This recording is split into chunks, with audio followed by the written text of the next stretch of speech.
درود شریف پڑھیے.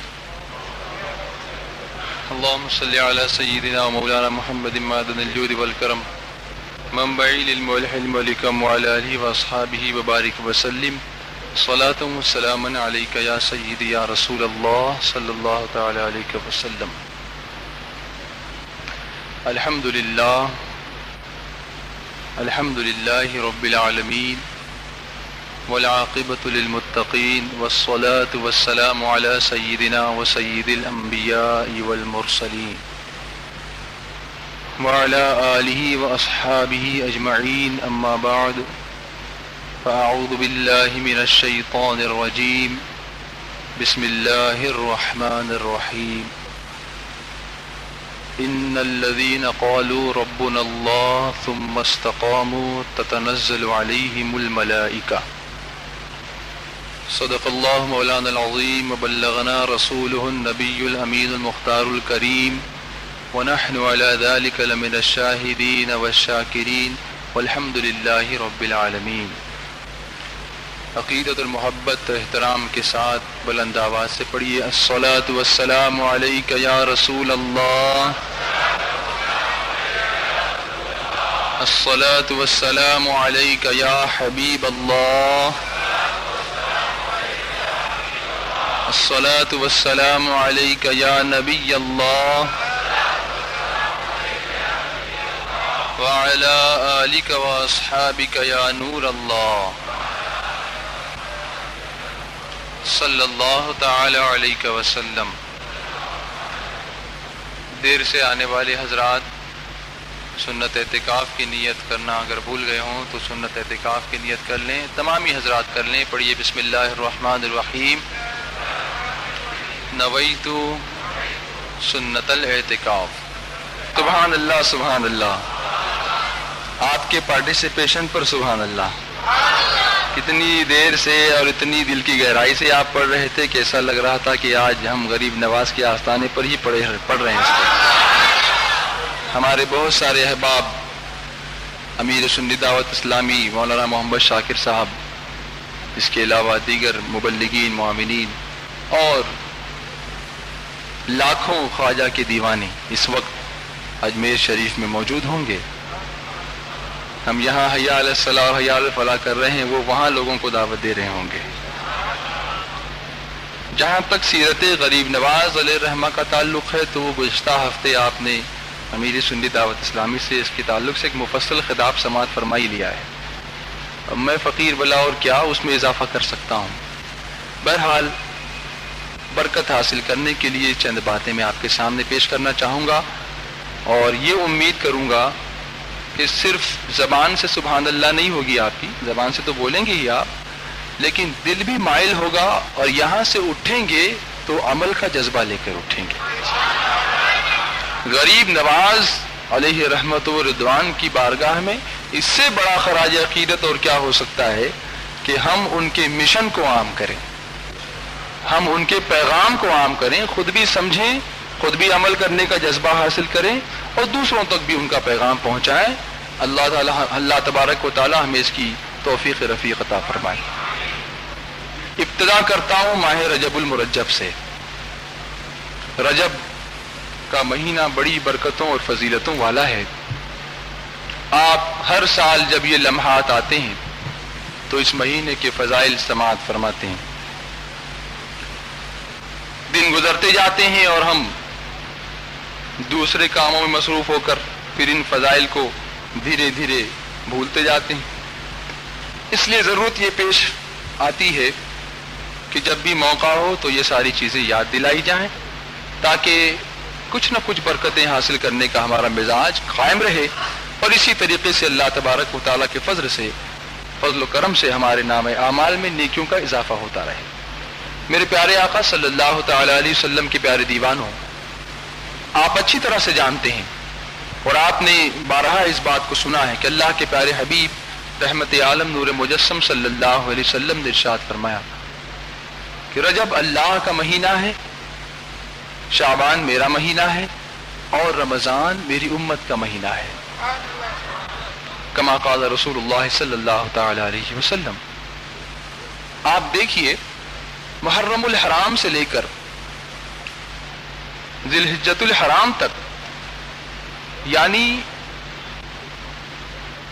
پہلے مہینے سے لے کر آخری مہینے تک اگر اسلامی کیلنڈر پر ہم نظر ڈالیں تو ہمیں کوئی مہینہ ایسا نہیں ملتا جس میں کوئی نہ کوئی ایسی تاریخ ہم کو نہ ملتی ہو جس میں ہم نیکیاں نہ کرتے ہوں، یا کوئی ایسی نسبت ہمیں نہ ملتی ہو جس کو ہم یاد نہ کرتے ہوں۔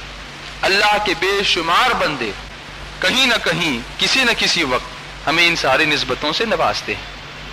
میں آج جو بیان کرنے جا رہا ہوں شاید اس میں آپ جوش والی بات نہ پائیں، لیکن میں چاہتا ہوں کہ آج کوئی سنسیئر گفتگو اس طریقے کی ہو کہ ہمیں ایک ذہن ملے، ایک مزاج ملے، ایک فکر ملے کہ دین کی خدمت کا کیا صلہ ہوتا ہے، اور اللہ والوں نے جو قربانیاں دے کر یہ دین ہم تک پہنچایا ہے، ہمیں اس امانت کا بار کس طرح اٹھانا چاہیے، کیسے کوشش کرنی چاہیے اس کی طرف۔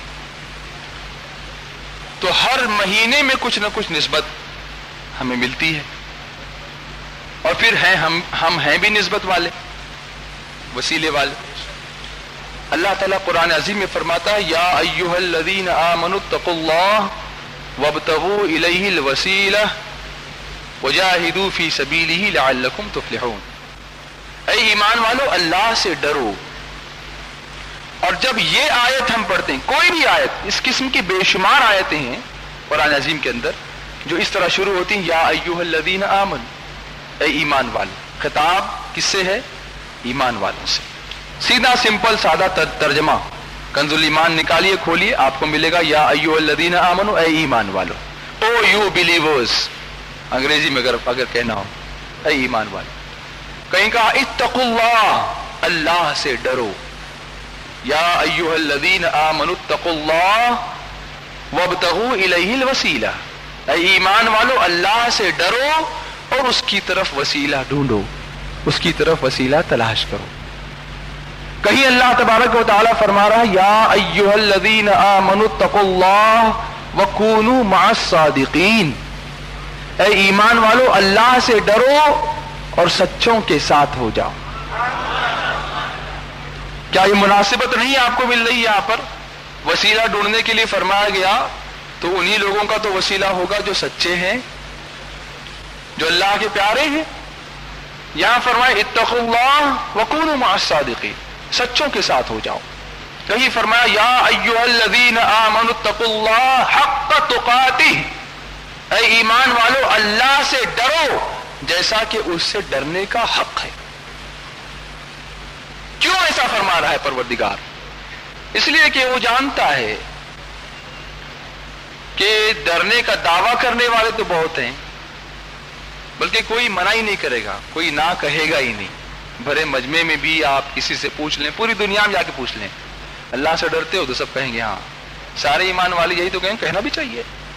ایمان والوں کا مزاج یہ ہونا چاہیے کہ ہم اللہ سے ڈرتے رہیں۔ اب یہ آیت جب نازل ہوئی یا ایھا الذین آمنوا اتقوا اللہ حق تقاتہ ولا تموتن الا وانتم مسلمون، اکثر نکاح کے خطبے میں یہ آیت آپ سنتے ہوں گے۔ پھر اس کے بعد ایک اور آیت آپ سنتے ہیں یا ایھا الذین آمنوا اتقوا اللہ وقولوا قولا سدیدا یصلح لکم اعمالکم ویغفر لکم ذنوبکم ومن یطع اللہ ورسولہ فقد فاز فوزا عظیما۔ بے شمار موقعوں پر آپ نے یہ آیتیں سنی ہوں گی، لیکن پہلا پیغام میں جو دینا چاہتا ہوں وہ یہی ہے کہ کاش ہمارے اندر یہ جذبہ بھی پیدا ہو جاتا کہ اتنی مرتبہ ان آیتوں کی تکرار ہمارے سامنے ہوتی ہے، اور جب خطبہ نکاح کے لیے ان آیتوں کو پسند کیا گیا ہے تو کچھ تو ان آیتوں میں ایسی بات ہوگی، یقیناً ہے، لیکن ہمارے ذہن کے حساب سے کہہ رہا ہوں کہ ہم اس کو جاننے کی کوشش کریں کہ آخر اس کے پیچھے بیک گراؤنڈ کیا ہے۔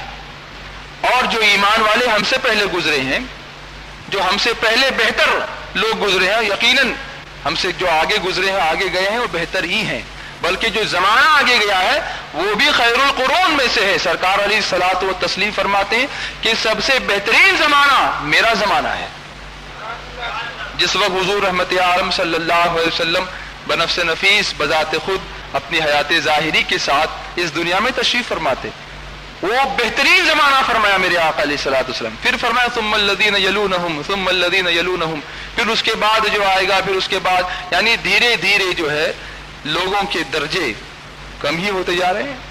اور قیامت کب آئے گی؟ جب کوئی بھی اللہ کا نام لینے والا باقی نہ ہوگا، ایمان والے سارے اٹھا لیے جائیں گے، اس کے بعد قیامت آئے. پھر اگر ہم یہ دیکھ رہے ہیں کہ ایمان والے کم ہو رہے ہیں تو اس میں کوئی حیرت کی بات نہیں. ہمیں یہ کرنا ہے کہ ہمیں اپنے ایمان کی حفاظت کرنی ہے.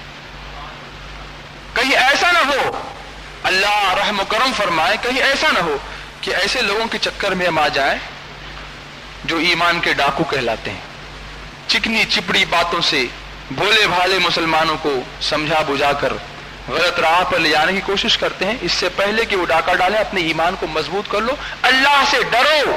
کوئی اور تمہیں ڈرانے کی لینا ہے، اللہ سے ڈرو. اتقوا اللہ یا ایھا الذین آمنوا اتقوا اللہ حق تقاتہ، اے ایمان والو اللہ سے ڈرو جیسا کہ اس سے ڈرنے کا حق ہے. میں یہ آیت سنا رہا ہوں بڑے اطمینان سے، آپ سن رہے ہیں بڑے اطمینان سے. Very peacefully you are listening to my بیان، بہت اطمینان سے سن رہے ہو. لیکن ذرا صحابہ کرام سے پوچھو، اللہ کے پیارے حبیب رحمت عالم صلی اللہ علیہ وسلم کے ان جانثار صحابہ سے پوچھو کہ جب یہ آیت نازل ہوئی اور میرے آقا صلی اللہ علیہ وسلم نے اس آیت کے تعلق سے صحابہ کرام کے سامنے ارشاد فرمایا کہ ایسی ایسی آیت مجھ پر نازل ہوئی، اللہ نے وہی نازل فرمائی، یا ایھا الذین آمنوا اتقوا اللہ حق تقاتہ، اے ایمان والو اللہ سے ڈرو جیسا کہ اس سے ڈرنے کا حق ہے. تو صحابہ کرام زارو قطار رونے لگے. آج ہماری آنکھوں میں آنسو نہیں آتے، دل سخت ہو گیا، گناہ کرتے کرتے دل سخت ہو گیا، قرآن کی آیتیں اثر نہیں کر رہی ہیں. اس دل کی سختی کا علاج ہم کو کرنا ہوگا، اس دل کی سختی کو نرمی میں تبدیل کرنا ہوگا. اس کا علاج بھی قرآن آپ کو دے گا، اللہ کے پیارے حبیب علیہ الصلوۃ والتسلیم نے اس کا علاج بھی آپ کو دیا ہے. لیکن یہاں دیکھیں صحابہ کرام رضوان اللہ تعالی علیہم اجمعین بالکل غمگین ہو کر کے رو رہے ہیں، آنسو بہا رہے ہیں، گھبرا رہے ہیں، کانپ رہے ہیں خوف سے، خوف الہی سے. اللہ کے پیارے حبیب علیہ الصلوۃ والتسلیم میرے آقا صلی اللہ علیہ وسلم کو خبر ہوئی تو اللہ کے پیارے رسول صلی اللہ علیہ وسلم نے صحابہ کرام کو بلایا اور ارشاد فرمایا، میرے صحابہ تم کیوں رو رہے ہو؟ آخر اس رونے کی وجہ کیا ہے؟ عرض کرتے ہیں حضور ہم تو ہلاک ہو گئے، ہم تو برباد ہو گئے. ارشاد ہوا کیا بات ہے، آخر کیوں ایسا کہہ رہے ہو؟ عرض کرتے ہیں یا رسول اللہ صلی اللہ تعالی علیہ وسلم، جب سے یہ آیت کریمہ ہم نے سنی ہے اس وقت سے لے کر ہمارا دل بے قرار ہو گیا ہے.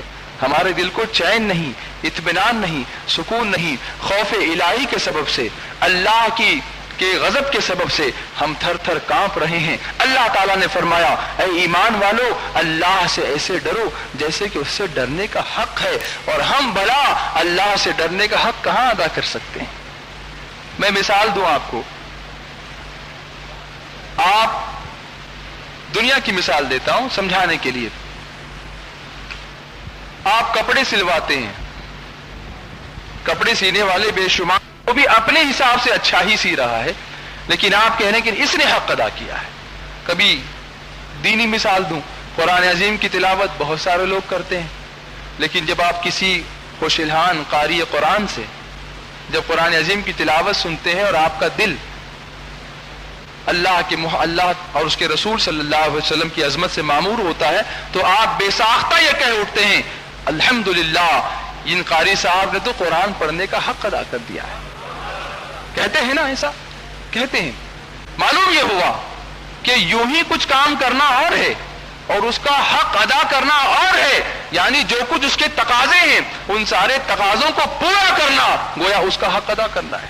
اور صحابہ کرام یہ کہہ رہے ہیں، ہم اور آپ سوچ بھی نہیں رہے اس بارے میں، لیکن اللہ کے پیارے حبیب علیہ الصلوۃ والتسلیم کے جانثار صحابہ یہ عرض کرتے ہیں حضور ہم کیسے حق ادا کر پائیں گے اللہ سے ڈرنے کا، جبکہ قرآن میں میرا مولا ارشاد فرما رہا ہے یا ایھا الذین آمنوا اتقوا اللہ حق تقاتہ، اے ایمان والو اللہ سے ڈرو جیسا کہ اس سے ڈرنے کا حق ہے. حضور رحمت عالم صلی اللہ علیہ وسلم جو ساری کائنات کے لیے رحمت بنا کر بھیجے گئے، حضور علیہ الصلوۃ والتسلیم وما ارسلناک الا رحمتا للعالمین، اے محبوب صلی اللہ علیہ وسلم ہم نے تمہیں نہ بھیجا مگر رحمت بنا کر سارے عالمین کے لیے، وما ارسلناک الا رحمت للعالمین۔ صحابہ کرام کا یہ معمول دیکھیے آپ، کوئی بھی مصیبت ہوتی بارگاہ رسالت میں حاضر ہو جاتے، محبت سے بولو، کوئی بھی پریشانی ہوتی سرکار کی بارگاہ میں حاضر ہو جاتے۔ آپ کہیں گے تو دین کی بات تھی تو میرے آقا کی بارگاہ میں حاضر ہوئے، میں عرض کرنا چاہوں گا صرف دین ہی کی بات نہیں، اگر بھوک لگتی تب بھی بارگاہ رسالت میں حاضر ہوتے، پیاس لگتی تب بھی بارگاہ رسالت میں حاضر ہوتے۔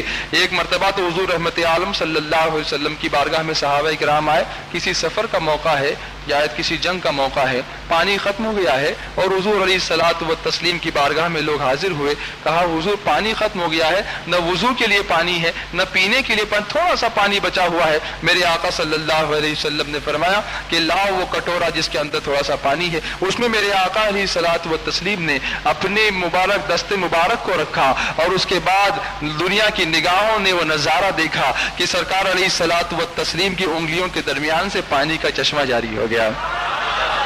اسی لیے تو اعلی حضرت فرماتے ہیں انگلیاں ہے فیض پر ٹوٹے ہے پیاسے جھوم کر، انگلیاں ہے فیض پر ٹوٹے ہے پیاسے جھوم کر، ندیاں پنجاب رحمت کی ہے جاری، واہ واہ، ندیاں پنجاب رحمت کی ہے جاری، واہ واہ، صدقے اس انعام کے قربان اس اکرام کے، صدقے اس انعام کے قربان اس اکرام کے، ہو رہی ہے دونوں عالم میں تمہاری واہ واہ، ہو رہی ہے دونوں عالم میں تمہاری واہ واہ، ایک طرف روزے کا نور ایک سمت منبر کی بہار، ایک طرف روزے کا نور ایک سمت منبر کی بہار، بیچ میں جنت کی پیاری پیاری کیاری، واہ واہ، بیچ میں جنت کی پیاری پیاری کیاری۔ تو سرکار علیہ الصلوۃ والتسلیم کی بارگاہ میں جب بھی کوئی حاضر ہوا ہے، حضور نے کبھی یہ نہیں فرمایا کہ میرے پاس کیا مانگنے کے لیے آئے ہو، میرے آقا نے کبھی یہ نہیں فرمایا، جو آیا اس کو عطا فرمایا، اور محبت سے بولو آپ کو بھی ملے گا پیار سے، سرکار نے عطا فرمایا۔ تو میرے آقا صلی اللہ علیہ وسلم نے تسلی دی، جب صحابہ کرام نے کہا حضور ہم گھبرا گئے ہیں کہ کیسے ادا کر پائیں گے اس کا حق، سرکار نے تسلی دی اور کچھ اس طرح سے ارشاد فرمایا، مفہوم عرض کر رہا ہوں، میرے سرکار فرماتے ہیں اے میرے صحابہ جو کچھ تم سے ہو سکے کرو، باقی اللہ کی رحمت پہ چھوڑ دو۔ یعنی کم از کم انسان اتنا تو کرے جتنا اس کے بس میں ہے۔ اب یہاں یہ کوئی نہ سمجھے کہ ہم یہ کہہ رہے ہیں کہ 5 وقت کی نماز ہے تو 2 وقت کی پڑھ لو، باقی میرے سے نہیں ہوتی تو چھوڑ دو، نہیں، فرائض میں there is no concession، کوئی کنسیشن نہیں ملے گا آپ کو، جو فرض ہے وہ فرض ہے، اس کے علاوہ جو باتیں جتنا آپ کر سکتے ہو آپ کرو۔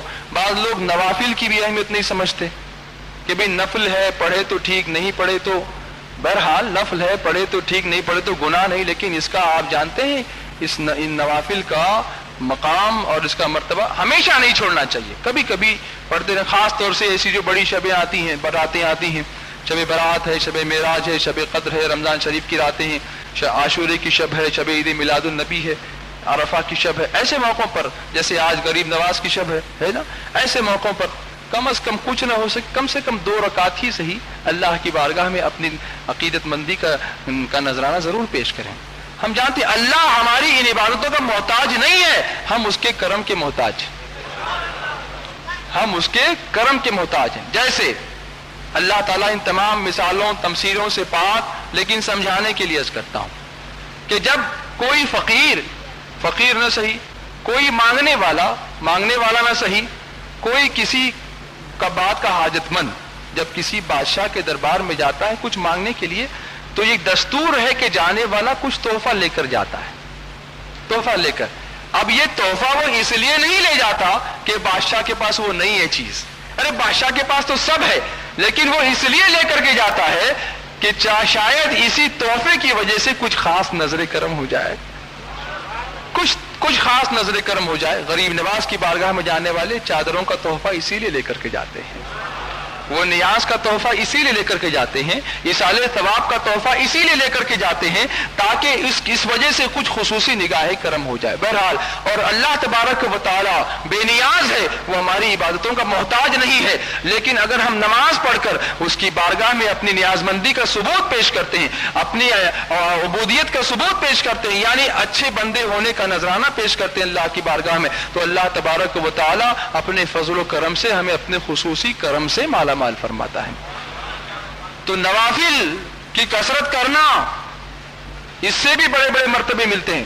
بعض احادیث کریمہ میں یہ بھی فرمایا گیا کہ جب کوئی بندہ قیامت کے میدان میں، میدان حشر میں اس کو جب پیش کیا جائے گا اور کسی وجہ سے اس کے فرائض میں کچھ کمی پائی جائے گی، اور اگر اس کے پاس نوافل کی کثرت ہوگی تو اللہ تعالیٰ وہ نوافل کے ذریعے سے اس کمی کو اپنے فضل سے پورا فرمائے گا۔ یا ان لوگوں کے لیے درس عبرت ہے جو لوگوں کو بڑی راتوں میں یہ کہہ کر آنے سے روکتے ہیں کہ بھائی تم ہمیشہ تو دکھتے نہیں ہو، آج کیا کرنے آئے ہو؟ ارے میں کہتا ہوں آج آیا ہے تو آج آنے دو، اگر وہ آج آیا ہے تو آج ہی آنے دو، ممکن ہے آج کے آنے کے صدقے میں ہمیشہ کا آنے والا بن جائے۔ وہ بندہ اللہ کی بارگاہ میں آنا چاہتا ہے، تمہیں کسی نے حق نہیں دیا کہ تم اس کو روکو، تم بڑے گنہگار بنو گے اگر تم کسی بندے کو اللہ کی بارگاہ میں آنے سے روکو۔ تو میں عرض کر رہا تھا کہ جتنا تم سے ہو سکے کرو، باقی اللہ کی رحمت پہ چھوڑ، لیکن کچھ کرو، کچھ ہاتھ ہلاتے مت بیٹھو، یا بس یہ نہ سمجھو کہ اب ہمارے اوپر فرشتے ہی نازل ہوں گے تبھی ہم دامن کھولیں گے، یہ سب کرنے کی بات نہیں ہے۔ دیکھیے ایک ہوتا ہے جیسے دین کا کام ہے، غریب نواز تشریف لائے، سنجر سے تشریف لائے نا، ہندوستان سنجر سے تشریف لائے، کیا ضرورت تھی آپ کو آنے کی؟ کیا اپنا گھر بار عزیز نہیں تھا؟ لیکن آپ دیکھیں آج کل جو اہل علم حضرات، وہ تو اپنی طرف سے کوششیں کر ہی رہے ہیں، اپنی جگہ بیٹھ کر وہ علم کو پھیلاتے ہیں، علم دین لوگوں کو دیتے ہیں، درس و تدریس کا کام کرتے ہیں، بہت اچھی طریقے سے سمجھاتے ہیں۔ اور بہت سارے لوگ ایسے ہیں جو جانے میں شرماتے ہیں، علماء کرام تک نہیں جاتے۔ سنی دعوت اسلامی کیا کام کر رہی میں آپ کو بتاؤں، اہل علم اپنی جگہ پر کام تو کر ہی رہے ہیں۔ ایک ہوتا ہے کنواں جو خوب لوگوں کو سیراب کرتا ہے نا، لوگ کہتے ہیں کنواں پیاسے کے پاس نہیں جاتا بلکہ پیاسا کنویں کے پاس جاتا ہے، لیکن آج معاملہ یہ ہو گیا کہ پیاسے کو بھی جانے کی توفیق نہیں ہو رہی ہے۔ ایک ہوتا ہے ایک جگہ بیٹھ کر خوب لوگوں کو سیراب، جو آئے گا وہ خالی دامن نہیں جائے گا، لے کر کے جائے گا۔ لیکن کبھی آپ نے بادل کو دیکھا ہے؟ بادل کسی کے آنے کا انتظار نہیں کرتا، وہ خود جاتا ہے اور برس کر کے آ جاتا ہے، سوکھی زمین پر وہ خود جا کر کے سیراب کرتا ہے نا ایسا؟ بادل یہ نہیں کہتا کہ تم آؤ تو میں تم کو دوں گا، وہ یہ کہتا ہے کہ چلو میں چلتا ہوں، اے ہواؤ مجھے اڑا کر لے چلو، جہاں پانی کی ضرورت ہے میں خوب برسوں گا اور لوگوں کو سیراب کر دوں گا۔ ہمارے مبلغین یہی کام کر رہے ہیں، علماء سے علم لیتے ہیں۔ بادل پانی کہاں سے لیتا ہے؟ سمندر سے تو لیتا ہے نا، سمندر سے پانی، اور سمندر جب پانی دیتا ہے تو خوب تپتا ہے، تب جا کے پانی بوائل ہوتا ہے اور اوپر اٹھتا ہے، اسے بھی قربانی دینی پڑ رہی ہے، اسے بھی سورج کی شعاؤں کے چٹکے لینے پڑ رہے ہیں، تب جا کر کے وہ پانی ایواپوریشن ہو کر کے آسمان کی بلندیوں پر جا رہا ہے، اور اس بادل کو جب سرد ہوا گدگداتی ہے تب اس کے قطرے ٹپکتے ہیں، یوں ہی وہ بھی نہیں ٹپکتا۔ کبھی کبھی تو بیچارے بادل کو ایسا ہوتا ہے کہ ہوائیں اس قدر زوروں سے جھکولے دے کر یہاں سے وہاں اور وہاں سے یہاں لے جاتی ہیں کہ اس کا بھی سر چکرا جاتا ہوگا، لیکن جب وہ برستا ہے تو مٹی کی جان میں جان آتی ہے، مٹی سے سوندھی سوندھی خوشبو آتی ہے۔ غریب نواز اللہ کی رحمت کا وہ بادل بن کر تشریف لائے ہندوستان کی سرزمین پر، اور آئے تو آپ دیکھیں اللہ والوں کا معاملہ یہ ہوتا ہے کہ وہ زرخیز زمینوں کی طرف زیادہ رخ نہیں کرتے، بنجر زمینوں کی طرف زیادہ رخ کرتے ہیں۔ اللہ کے پیارے رسول صلی اللہ علیہ وسلم کو مکہ مکرمہ کی سرزمین عطا فرمائی گئی، دل بھی پتھر کے ہیں، زمین بھی پتھر کی ہے، لیکن اللہ کے پیارے حبیب علیہ الصلوۃ والتسلیم نے اس پتھروں کی سرزمین پر بھی ایک لہلہاتا ہوا اسلام کا چمن، اس کی آبیاری فرمائی، اور میرے آقا صلی اللہ علیہ وسلم نے اسلام کے چمن کو وہاں پر عزت بخشی۔ اور غریب نواز جو حضور رحمت عالم صلی اللہ علیہ وسلم کی بارگاہ سے حکم لے کر کے حاضر آئے، کیا حسین مناسبت ہے، کیا حسین نسبت ہے کہ غریب نواز تشریف لائے تو راجستھان کے ریگستان ہی میں آ کر کے قیام فرمایا، پیغام مصطفیٰ صلی اللہ علیہ وسلم لے کر آئے تھے اور اسی پیغام سے استفادہ فرما رہے تھے۔ تو میرے پیارے آقا صلی اللہ علیہ وسلم کے پیارے دیوان، میں یہ عرض کرنا چاہتا، نسبت، ہم نسبت والے، بات یہیں سے نکلی تھی، وابتغوا الیہ الوسیلہ، اے ایمان والو اللہ سے ڈرو اور اس کی طرف وسیلہ تلاش کرو، وجاہدوا فی سبیلہ، اور اس کی راہ میں جہاد کرو، لعلکم تفلحون، اس امید پر کہ فلاح پاؤ، اس امید پر کہ فلاح پاؤ۔ اب آپ دیکھیں، بعض لوگ آپ کو شک اور مغالطے میں ڈالنے کے لیے کہیں گے کہ بھئی یہاں جو وسیلہ آپ کہہ رہے ہیں تو کس کا وسیلہ، کس کا وسیلہ؟ ہم کہتے ہیں انبیاء کا وسیلہ، اولیاء کرام کا وسیلہ، اللہ کے پیاروں کا وسیلہ۔ تو کچھ لوگ یہ کہتے ہیں کہ نہیں، یہاں تو نماز کا وسیلہ مراد ہے۔ کس چیز کا وسیلہ؟ نماز کا وسیلہ، باقی کسی کا وسیلہ یہاں پر مراد نہیں ہے، جبکہ وہ خود ہی نہیں بتا سکتے ہیں کہ اس آیت میں نماز کا تذکرہ کہاں کیا گیا ہے۔ حضرت قطب مدینہ حضرت علامہ ضیاء الدین مدنی رحمۃ اللہ تعالی علیہ، جو اعلیٰ حضرت امام اہل سنت کے خلیفہ تھے اور مدینہ منورہ میں آپ مقیم تھے، اور آج بھی جنت البقیع میں آرام فرما رہے ہیں۔ محبت سے بولو، جنت البقیع میں آرام فرما رہے ہیں۔ جب سعودیوں نے، نجدیوں نے حرمین شریفین پر قبضے کی بات شروع کی تو اس وقت سنی علماء کو پکڑ پکڑ کر مارا گیا، ان کو شہید کیا گیا۔ آپ جانتے ہیں سینکڑوں علماء کرام کو شہید کیا گیا ہے، کئی تو وہاں سے نکل کر کے ہندوستان بھی آئے، اس زمانے کی بات۔ تو اس وقت جو حاکم تھا مدینے کے اوپر، جو قاضی تھا، اس نے قطب مدینہ کو گرفتار کیا یا آپ کو اپنے پاس بلایا، اور بلا کر کے وہ کہتا ہے کہ معاذ اللہ، تم لوگ حضور صلی اللہ علیہ وسلم کا وسیلہ مانتے ہو اور تم لوگ صحیح عقیدے پر نہیں ہو، معاذ اللہ، اس قسم کی باتیں اس نے کی۔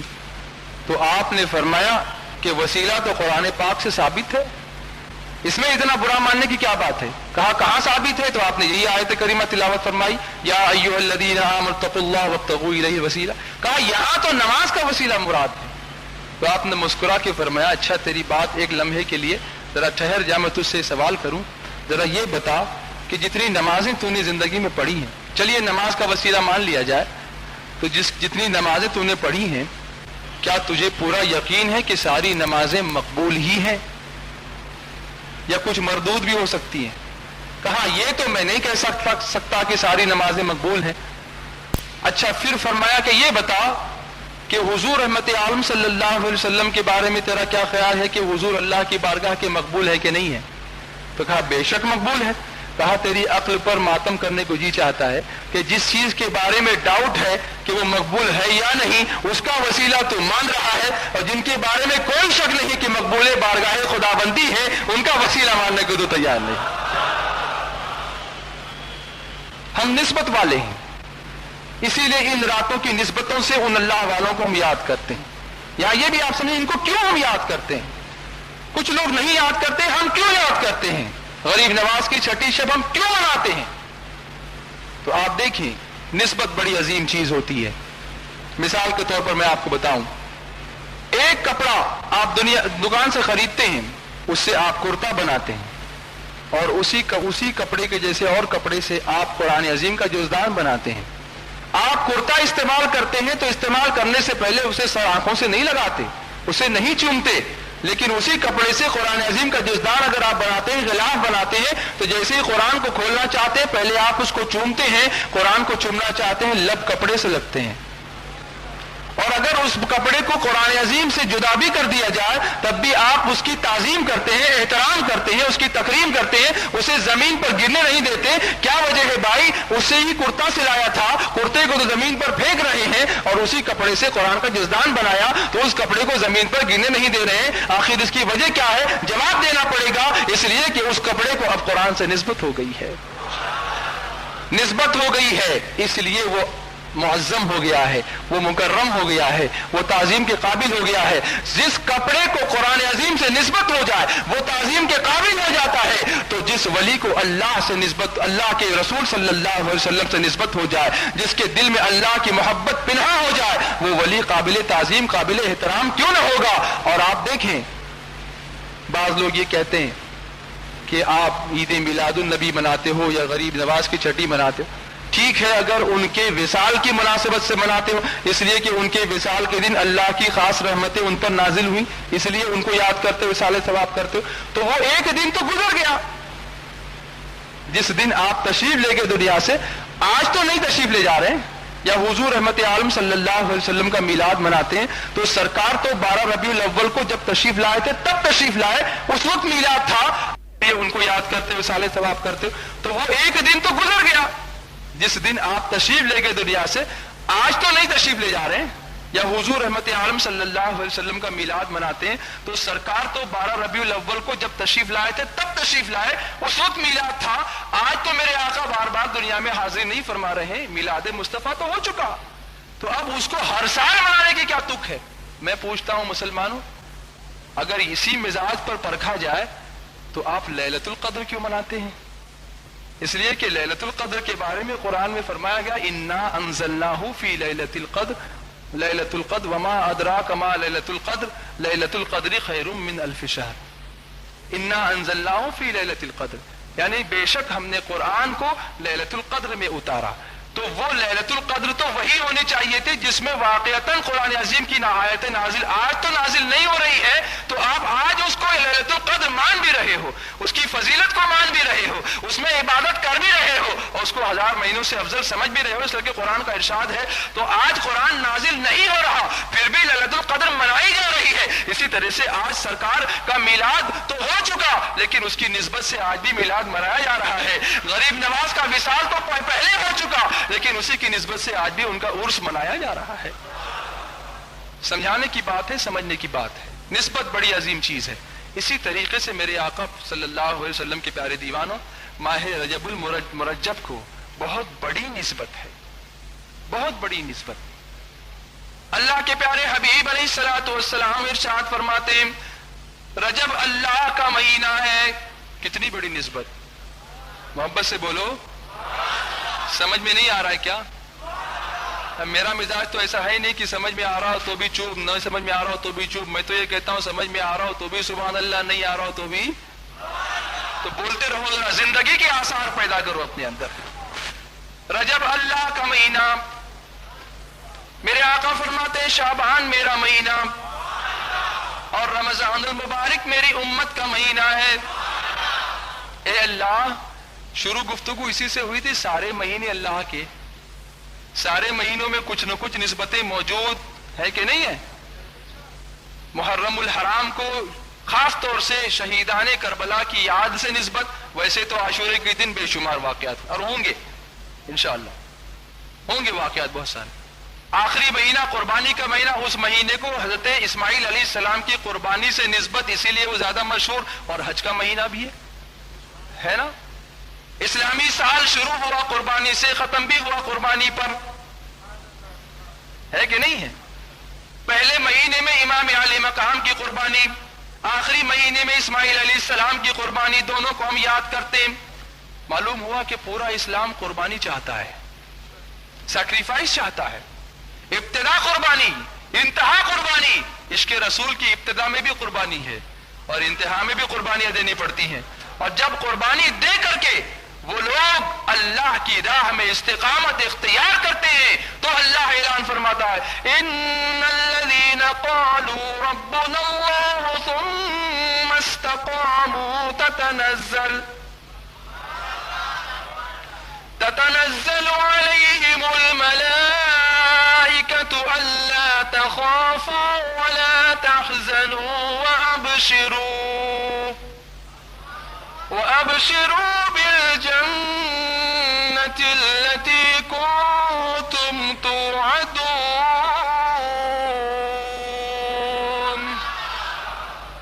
میں نے شروع میں اسی آیت کریمہ کی تلاوت کی تھی، بعد میں ریفرنس کے لیے اور آیتیں آتی گئیں.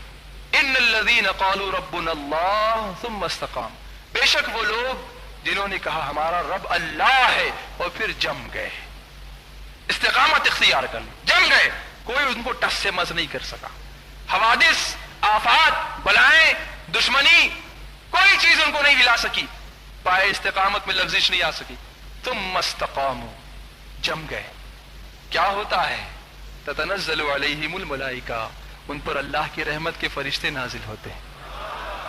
اور وہ کیا کہتے ہیں فرشتے؟ اللہ تخافوا ولا تحزنوا، خوف نہ کرو، حزن و ملال نہ کرو، غم نہ کرو.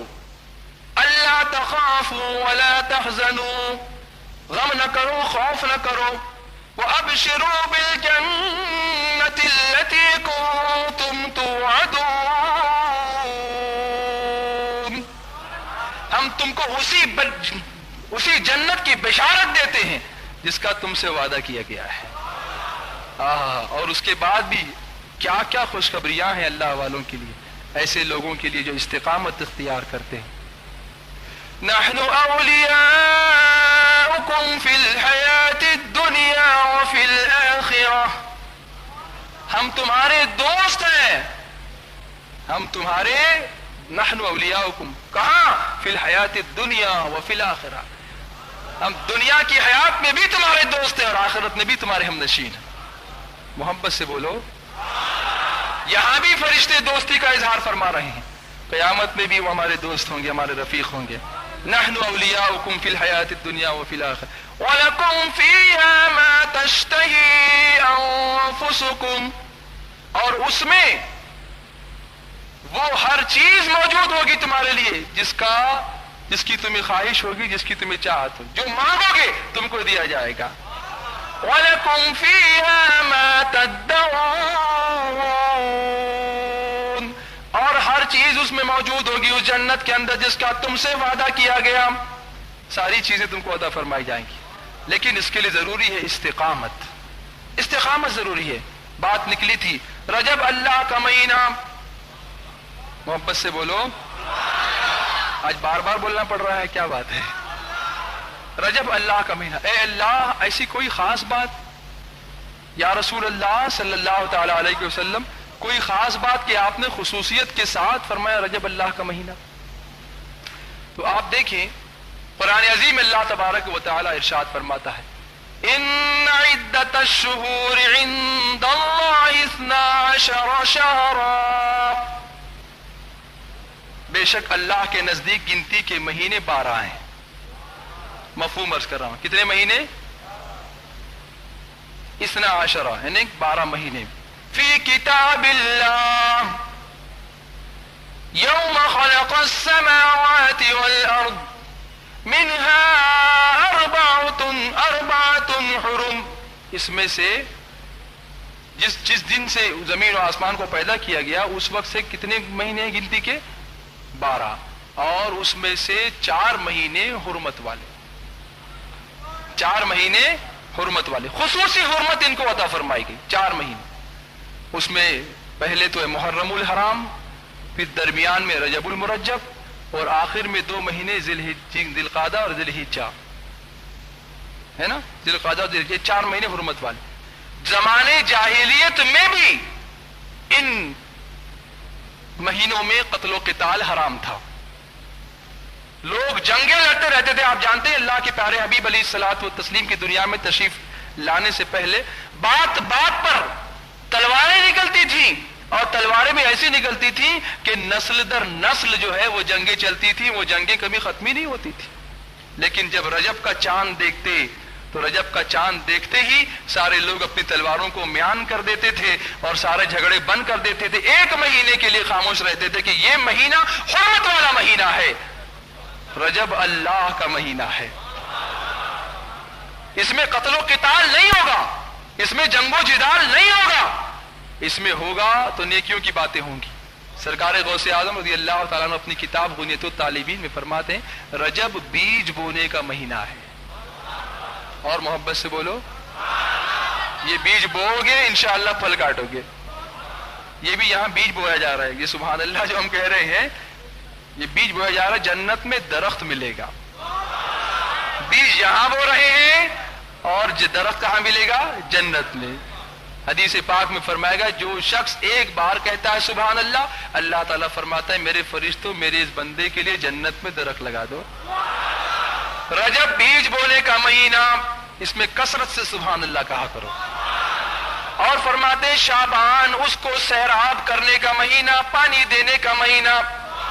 اور فرماتے ہیں رمضان شریف فصل کاٹنے کا مہینہ.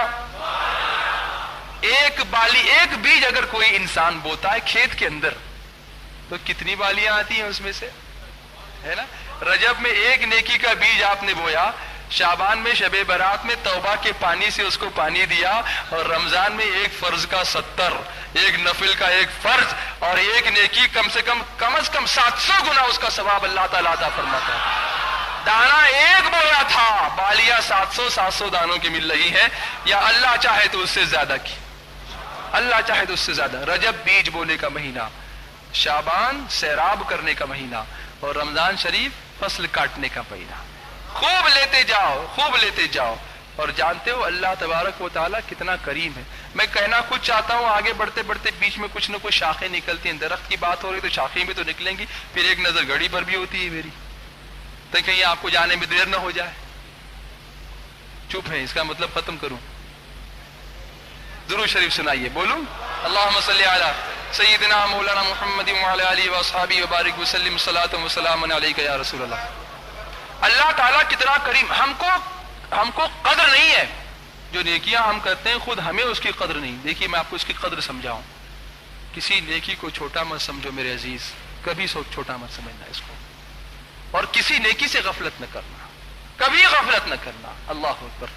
میں آپ کو بتاؤں, حضرت ابو حفص حداد رحمۃ اللہ تعالیٰ علیہ ایک بڑے بزرگ گزرے ہیں. اب آپ دیکھیں کبھی کبھی ایک چھوٹی سی نیکی زندگی میں انقلاب کا سبب بن جایا کرتی ہے. آج میں بہت جوش میں تو نہیں بول رہا ہوں نا, اطمینان سے بول رہا ہوں, بالکل اطمینان سے سنیے.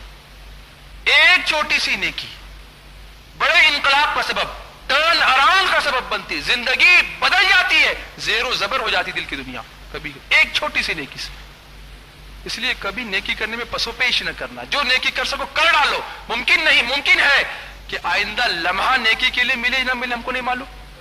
کوئی بتا سکتا ہے زندگی کی سانسیں, آنے والی سانس میں کیا آئے گا کیا نہیں آئے گا ہم کو نہیں معلوم. آگاہ اپنی موت سے کوئی بشر نہیں, سامان 100 برس کا ہے پل کی خبر نہیں. حضرت ابو حفص حداد رحمت اللہ تعالی علیہ یہ اللہ کے ولی گزرے ہیں. لیکن بہت سارے اولیاء کرام کی زندگیاں آپ دیکھیں گے کہ ولی بننے سے پہلے کچھ زندگی ایسی رہی ہے جس کو آج ان کی شان ہے اس لیے ہم بیان نہیں کر سکتے. مناسب نہیں ہے کہ ہم یہ کہیں کہ انہوں نے ایسا کیا تھا ویسا کیا تھا. لیکن عبرت کے لیے واقعہ آپ کے سامنے رکھتا ہوں. کتاب میں جو واقعہ آیا ہے, اپنی ہی کنیز کے عشق میں کتاب میں لکھا ہے کہ گرفتار ہو گئے اور دن رات کوشش کرنے لگے کہ یہ ولی ولایت سے پہلے کا واقعہ, کوشش کرنے لگے کسی طرح سے وہ میری ہو جائے, کسی طرح سے. بہت کوشش کی, کام نہ بن سکا. تو ایک شخص نے مشورہ دیا کہ جاؤ ایک یہودی عالم کہیں رہتا ہے, بلکہ یہودی عالم نہیں بلکہ جادوگر رہتا ہے.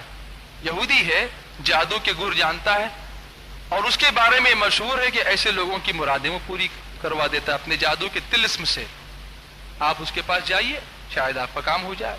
آپ گئے, جانے کے بعد آپ نے اپنا مدعا بیان کیا تو اس نے کہا کہ ٹھیک ہے آپ کا کام ہو جائے گا, لیکن میری ایک شرط ہے, ون کنڈیشن, ایک شرط. وہ شرط اگر آپ پوری کرنے کو تیار ہو تو میں آپ کا کام کر دوں گا. کہا جو شرط لگاؤ گے کرنے کے لیے تیار ہوں، میرا کام ہو جائے بس۔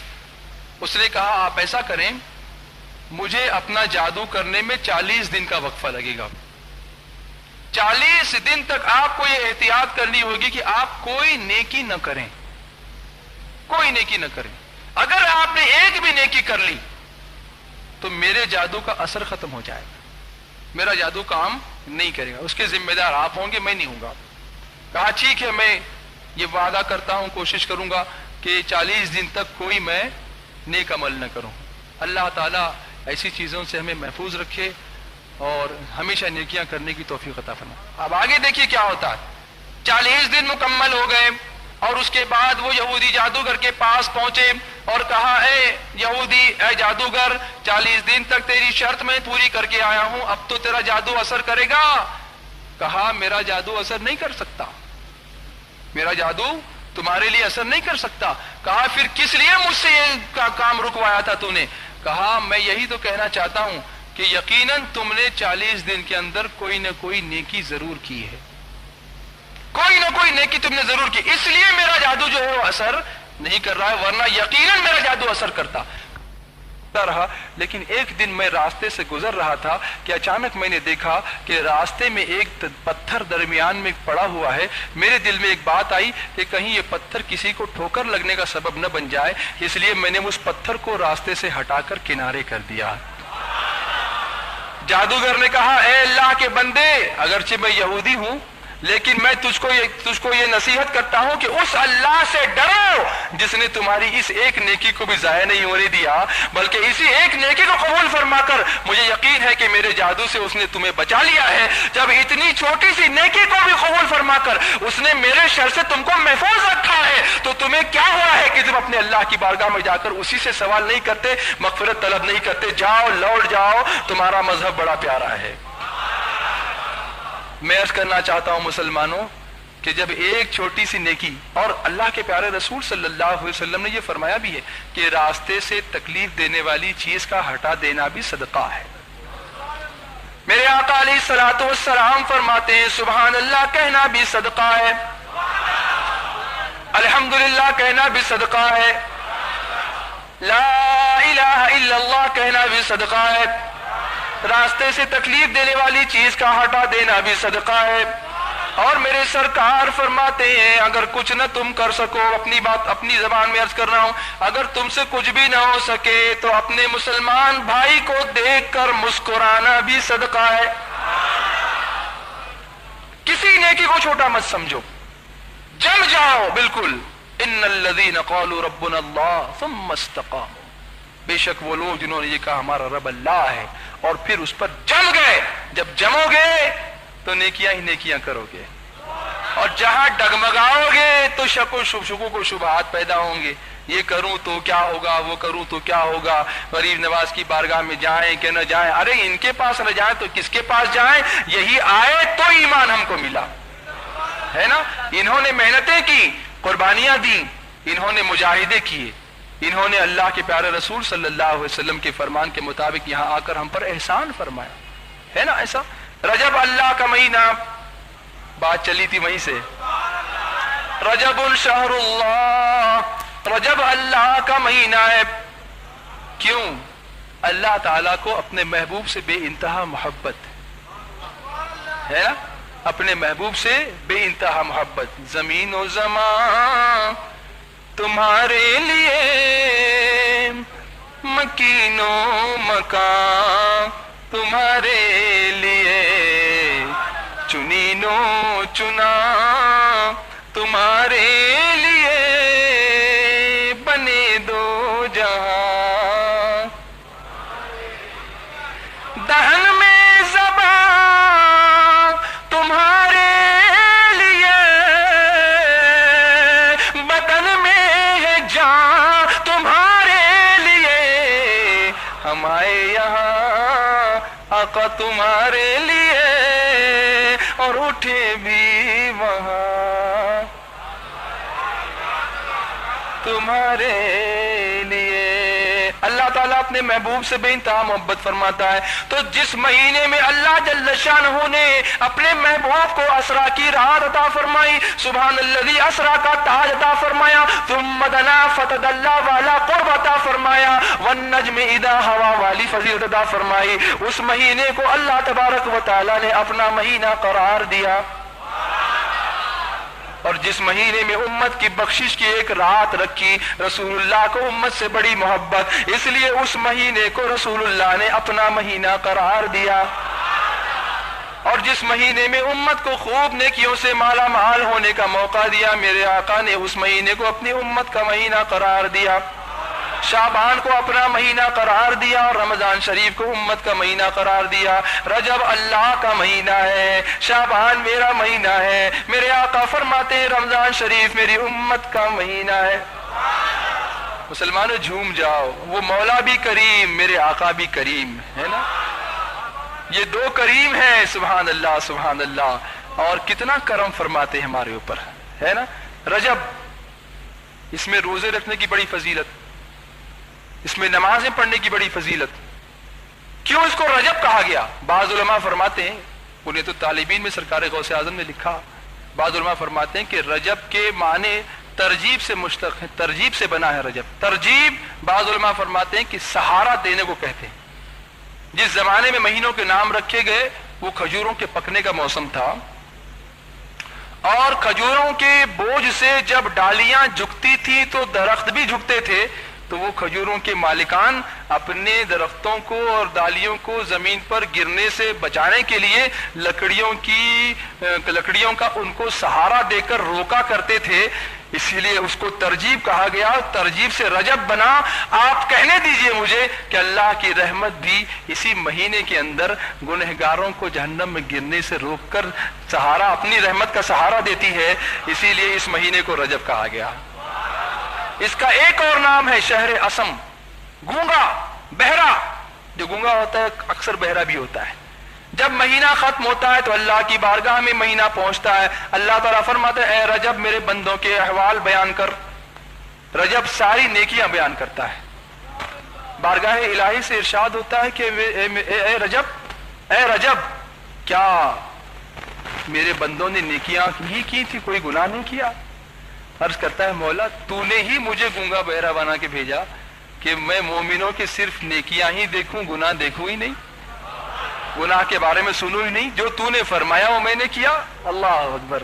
اللہ تعالیٰ اپنے فضل و کرم سے ہماری بخشش فرماتا ہے۔ تو جب اتنا کرم میرے مولا نے فرمایا کہ اس مہینے کو وہ زبان ہی نہیں دی جو ہمارے گناہ بیان کرے، اس کو وہ کان ہی نہیں دیے جو ہمارے گناہوں کو سنے، تو ہم کیوں نہ نیکیاں ہی نیکیاں کریں۔ سرکار علیہ الصلوۃ والسلام تشریف لے جا رہے ہیں، ایک قبر سے آواز آئی یا رسول اللہ صلی اللہ تعالی علیہ وسلم، میرا کفن آگ کا ہو گیا، حضور مجھے بچائیے، مجھے بچائیے، میں قرباں اس ادائے دستگیری کہ میرے آقا مدد کو آ گئے جب بھی پکارا یا رسول اللہ۔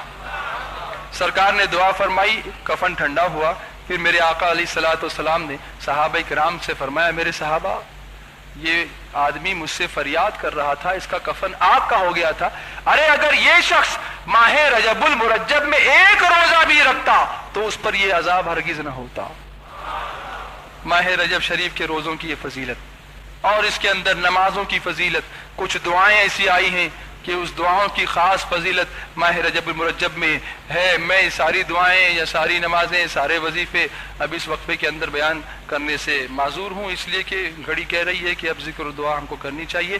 بس دعا فرمائیں کہ اللہ تبارک و تعالی اپنے پیارے حبیب علیہ الصلوۃ والتسلیم کے صدقے و طفیل ہمیں ماہ رجب المرجب کی تعظیم کرنے اور اس میں کثرت سے نیکیاں کرنے کی توفیق عطا فرمائے، اور سرکار خواجہ غریب نواز علیہ رحمت و رضوان کے صدقے میں اللہ تعالی عشق رسول کی دولت سے ہمیں مالا مال فرمائے۔